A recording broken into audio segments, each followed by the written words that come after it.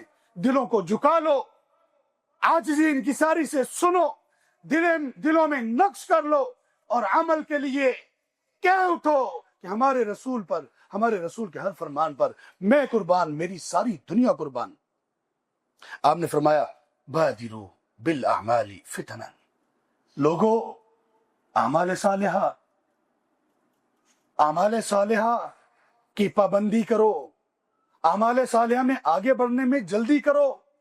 فتنن، اس سے پہلے کہ فتنے آئیں، آزمائشیں آئیں، دین کے معاملے میں تم کسی آزمائش اور فتنے میں مبتلا کر دیے جاؤ، اس سے پہلے اعمال کر لو، اس سے پہلے اچھے اعمال کی رغبت پیدا کرو، اس سے پہلے خیر کے اعمال کرنے میں آگے بڑھنے کی کوشش کرو، اور خیر کے اعمال میں سب سے پہلا عمل ہے طلب علم۔ اقرأ بسم ربک الذی خلق، علم حاصل کرنا ایک عمل ہے، چھوٹا عمل نہیں، بہت بڑا عمل ہے، ایسا عمل کہ اس کے بغیر آپ کا کوئی عمل کیسے درست راہ پر چل سکتا ہے۔ سب سے پہلا عمل طلب علم، اقرأ۔ ہم تو وہ قوم ہیں جن کو سب سے پہلے کمانڈ یہ دی گئی، اقرأ بسم ربک الذی خلق، اور ہم اسی میں فیل ہیں۔ آپ نے فرمایا فتنے آنے سے پہلے یہ سب کے لیے ہے، آپ سب کے لیے، ہم سب کے لیے۔ ہمارے رسول صلی اللہ علیہ وسلم کا فرمان، بادروا بالاعمال فتنا کقطع اللیل المظلم، یاد رکھو وہ فتنے کوئی معمولی نہیں ہوں گے، چھوٹے موٹے نہیں ہوں گے، وہ اتنے تاریک، اتنے خطرناک، اتنے ڈارک ہوں گے، اتنا ان میں اندھیرا ہوگا جیسے رات کا آخری پہر ہو، جس میں بالکل روشنی ختم ہو، کوئی چاند نہ ہو، کچھ بھی نہ ہو۔ رات کے آخری پہر سے پہلے کا، جب رات کا وہ پہر کہ جب تاریکی فل جوبن پہ ہوتی ہے، ایسے فتنے ہوں گے۔ کیا مطلب؟ کہ تمہیں پھر سمجھ بھی نہیں آئے گی بن کیا رہا ہمارے ساتھ، تمہیں یہ سوچنے جاننے کا موقع ہی نہیں ملے گا دین کیا ہے، ایمان کیا ہے، کیا کرنا ہے، کیا نہیں کرنا، کیا حلال ہے، کیا حرام ہے۔ اتنی شدت سے فتنے آئیں گے، اس سے پہلے عمل کر لو۔ اور اس شدت کو آپ صلی اللہ علیہ وسلم نے بیان کیسے کیا؟ فرمایا یصبح الرجل مؤمنا ویمسی کافرا، کہا کہ آدمی صبح کرے گا، صبح کے وقت تو مومن ہوگا، لیکن شام تک کافر ہو چکا ہوگا۔ شام کو مومن ہوگا، صبح تک کافر ہو چکا ہوگا۔ اور اس کا کفر کیسا ہوگا؟ جانتے بوجھتے ہوئے یبیع دینہ بعرض من الدنیا، دنیا کے تھوڑے سے مالو جاہ کی وجہ سے اپنا دین بیچ دے گا، اپنے دین کی قربانی دے دے گا۔ صبح مومن ہوگا، شام کو کافر ہو چکا ہوگا۔ اللہ اکبر، اللہ اکبر، اللہ اکبر۔ یہ ہمارے رسول نے ہمیں آگاہ کیا۔ کتنے خوش نصیب ہیں ہم کہ ہمیں ہر چیز کے بارے میں بتایا گیا۔ آئیے اس کو لے لیں، اس کو ایسے خطبہ جمعہ نہ سمجھے میرے بھائیوں، کوئی عملی اقدام کرنے کی کوشش کریں۔ اور عملی اقدام میں سب سے پہلا قدم طلب علم ہے، طلب علم میں سب سے پہلا قدم ایمان ہے۔ بناؤ کوئی خطہ، بناؤ کوئی، بناؤ ترتیب، بناؤ، سیکھو، خود بھی سیکھو، کم از کم اپنے گھر والوں کو سکھاؤ۔ یا ایھا الذین آمنوا قوا انفسکم واہلکم نارا، اپنے آپ کو، اپنے گھر والوں کا، ایمان والوں آگ سے بچا لو۔ ایسا نہ ہو کہ پھر کل اس دنیا کی شرمندگی تو ہوگی ہی، آخرت وہ ہے کہ جس کے بعد پھر کوئی موقع نہیں ہے. اللہ ہمارے ایمان محفوظ رکھیں. آمین یا رب العالمین. إن الحمد لله نحمده ونستعينه ونستغفره ونعوذ بالله من شرور أنفسنا ومن سيئات أعمالنا من يهده الله فلا مضل له ومن يضلل فلا هادي له وأشهد أن لا إله إلا الله وحده لا شريك له وأشهد أن محمدا عبده ورسوله. يا أيها الذين آمنوا اتقوا الله حق تقاته ولا تموتن إلا وأنتم مسلمون. يا أيها الناس اتقوا ربكم الذي خلقكم من نفس واحدة وخلق منها زوجها وبث منهما رجالا كثيرا ونساء واتقوا الله الذي تساءلون به والأرحام إن الله كان عليكم رقيبا. يا أيها الذين آمنوا اتقوا الله وقولوا قولا سديدا يصلح لكم أعمالكم ويغفر لكم ذنوبكم ومن يطع الله ورسوله فقد فاز فوزا عظيما. أما بعد فإن أصدق الحديث كتاب الله وأحسن الهدي هدي محمد صلى الله عليه وآله وصحبه وسلم وشر الأمور محدثاتها وكل محدثة بدعة وكل بدعة ضلالة وكل ضلالة في النار. السلام عليكم.